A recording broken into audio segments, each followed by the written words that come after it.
Il est extrêmement compliqué de se mettre à la place d'un personnage qui vit des choses pour la première fois, en l'occurrence ce Marc Fievet, ce Marc Duval, on a changé son nom pour le film. Ce n'est pas donné à tout le monde d'être le héros d'un film. Marc Fievet a 69 ans, il est chauffeur routier. On va dire de façon physique. Mais c'est son passé mouvementé qui se retrouve aujourd'hui sur grand écran. Et pour incarner son personnage, le comédien Gilles Lelouch. Pour justement jouer qu'il a. J'ai rencontré un douanier qui m'a fait une proposition. Tu comptes balancer tous les mecs qui passent par ici? Tous les trafiquants, c'est ça? Pourquoi je ferais ça? Qu'est-ce que j'ai gagné? 10% de tout ce qu'on récupère. Que les choses soient claires. Je suis pas un dealer. J'ai besoin de cet argent. Monsieur Deval, vous êtes un menteur et vous avez peur. Il est dangereux, Marc, tu comprends? T'es un narcotrafiquant pour eux. Je travaille pour l'État, moi. Je travaille pour les douanes françaises. Je travaille pour toi. Il me reste une chose à faire, une seule, et c'est fini.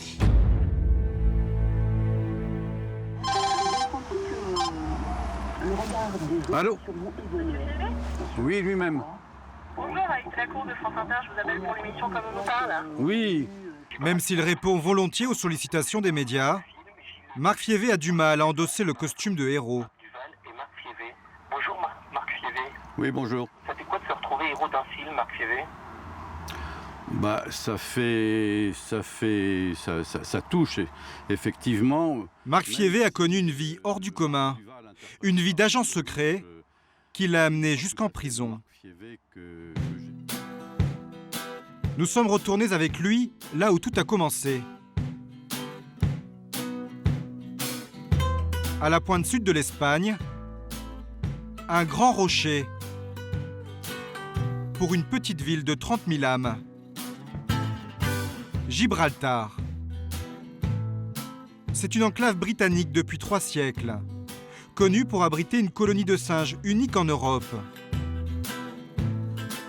Mais surtout, le rocher a la réputation d'être un port d'attache pour nombre de trafiquants de drogue qui alimentent le marché européen et surtout français. Cela fait 20 ans que Marc n'a pas mis les pieds ici. Ça a vraiment changé, oui. Je ne reconnais pas du tout les routes que j'empruntais à l'époque. Il débarque dans cette marina en 1988, à bord de son voilier, le Windara. Mon bateau était là, à la place du Condios, là. C'était exactement cet emplacement-là. Voilà. C'est un bateau sensiblement de la même longueur que Windara. Il a lâché son job de cadre commercial quelque temps auparavant. Et avec sa femme et leur bébé, il rêve d'une vie d'aventure à sillonner les mers. À l'époque, il a 44 ans. Il a besoin d'argent pour faire vivre sa famille. Un agent des douanes françaises le contacte discrètement et lui propose, moyennant finance, de jouer les indiques pour eux. Il accepte et devient l'agent NS55. Dans le jargon des douanes, on appelle ça un aviseur.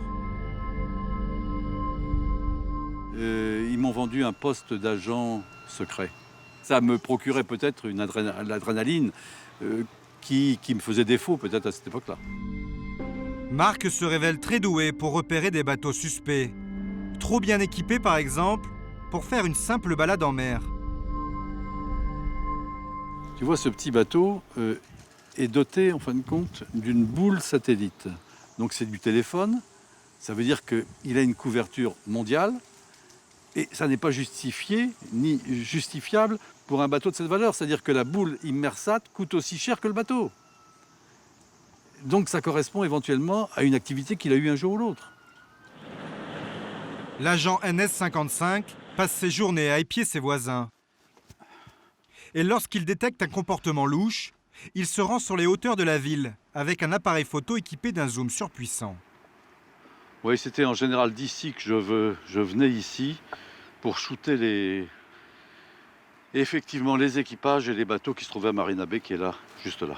Donc là, j'avais une vue parfaite. J'arrivais en fin de compte à shooter les gens, à voir le visage en gros plan sur les pontons de la marina. Et en général, vous touchiez dans le mille ou pas? 95% de réussite de ciblage.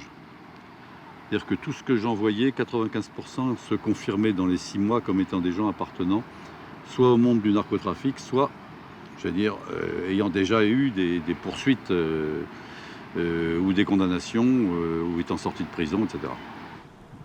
Il travaille dans l'ombre et ses actions font parler de lui. Pour les douaniers de Brest, il s'agit là d'un record. 9 tonnes et 498 kilos. Dès la première année, ces informations permettent des saisies records de cannabis et de cocaïne sur le territoire français.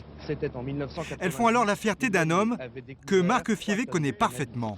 Pour Brest, oui, c'est saisie record. Au travers de ce qu'on a pu voir maintenant, il venait des côtes marocaines et il allait vers la mer du Nord, on pense les Pays-Bas. Il s'appelle Christian Gattard. C'est un haut responsable des douanes françaises. Même 20 ans plus tard, il n'a pas oublié l'agent NS55. C'est lui qui a recruté Marc Fievé à Gibraltar. Aujourd'hui à la retraite, il parle pour la première fois à la télévision, librement. Vous aviez déjà vu ça dans votre carrière, des agents comme ça? À ce niveau-là, non. Non, on peut dire que c'était un agent de niveau supérieur, comme on dit. Et il l'appelait tous les jours, plusieurs fois par jour, week-end compris, la nuit, voire la nuit. Il était, on peut dire, totalement investi dans sa mission et toujours sur le terrain, quoi. Ces états de service remontent aux oreilles du ministre des Finances, Michel Charasse. Il invite l'agent NS55 dans son bureau à plusieurs reprises et lui confie une mission périlleuse: infiltrer le milieu des narcotrafiquants. Pour les appâter, Marc Fievé a besoin d'un bateau capable de transporter de la drogue en grande quantité. Les douanes financent l'achat du Mélor, son premier cargo. À ce moment-là, vous ne dites pas qu'est-ce que j'ai fait, ça devient un peu trop dangereux, ça va le dépasser? Ah ben la peur, on peut dire que la peur, existe quand même. Lui a été directement confronté, bien sûr, à problème de sécurité, mais enfin on ne peut pas dire non plus qu'on faisait n'importe quoi et on avait quand même à l'esprit qu'il y avait quand même une part de risque important. Les douanes mesurent-elles vraiment le risque qu'elles lui font courir? Marc Fievé a du bagou. Il parvient sans problème à se mêler au milieu des bandits. Mais en janvier 93, il rencontre celui qui le mènera à sa perte. Désormais, tout le monde fait de la drogue, monsieur Duval. Même les révolutionnaires. La drogue sert son nom, sans poser des questions, on peut la convertir en or, en gros billets, en arme de guerre. Excusez-moi, mais... Vous êtes qui, vous? Moi? Moi, je suis personne. On vous a dit qui il était? On vous a prévenu de quel personnage c'était? Non, absolument pas. Absolument pas. On m'a dit, oui, c'est un Italien qui cherche en fin de compte un bateau. Il a du cannabis à charger, etc. C'est tout. Vous n'avez rien de plus? Rien de plus. Rien de plus, et il s'est présenté à moi comme étant Mario, point final. Mario s'appelle en réalité Claudio Locatelli. C'est un puissant narcotrafiquant italien recherché par les polices du monde entier.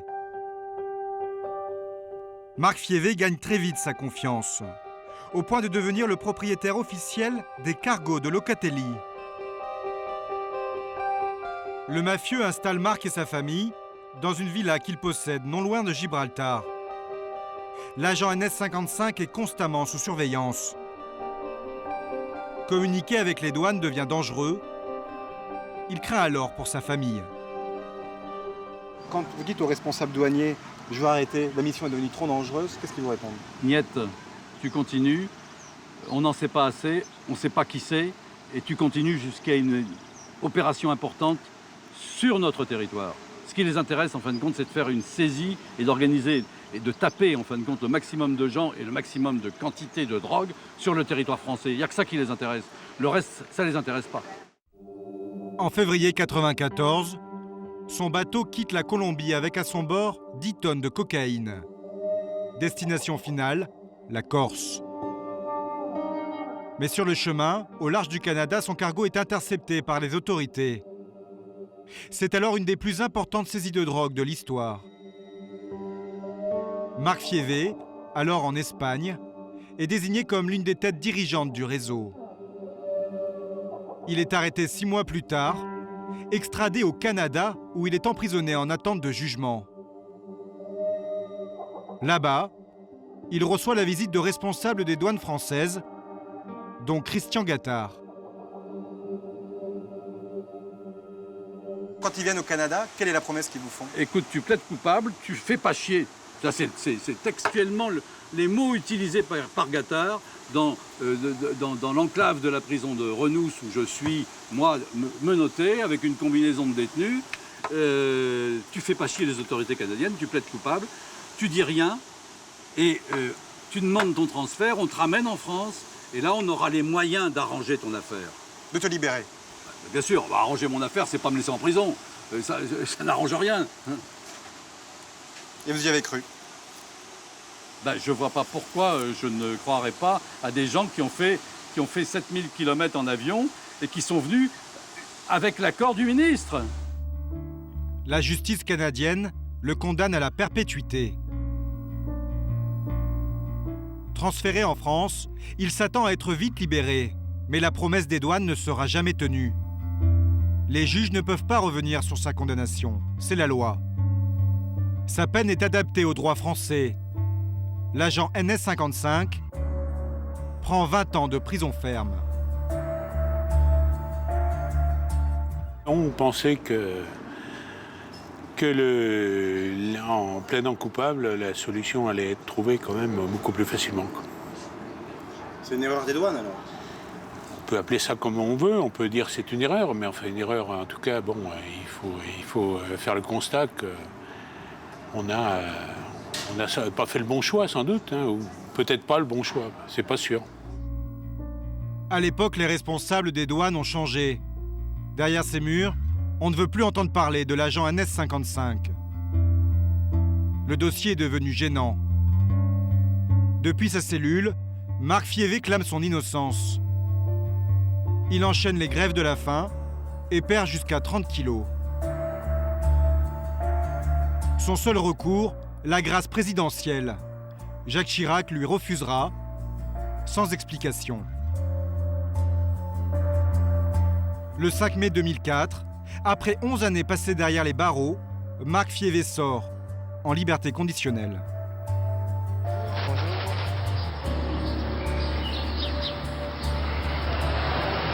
Elle me dégoûte, ces lunettes. C'est des lunettes de la pénitentiaire. Puis je vois tous tellement plus beaux sans lunettes. Pour l'ex-tolard, ce n'est que le début d'un nouveau combat.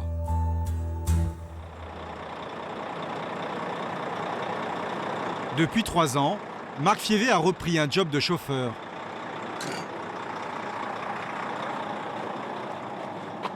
Katia, bonjour. Je t'amène ma carte, comme qu'on l'a vu d'avant. La vente de son histoire au cinéma lui a rapporté 100 000 €. Mais ça ne suffit pas à effacer ses dettes contractées par des années de procédures judiciaires. Monsieur Guiter, pas une spéciale? Marc Fievé gagne 1 400 € par mois. Rentre rarement chez lui dans le nord de la France, où il vit toujours avec sa femme.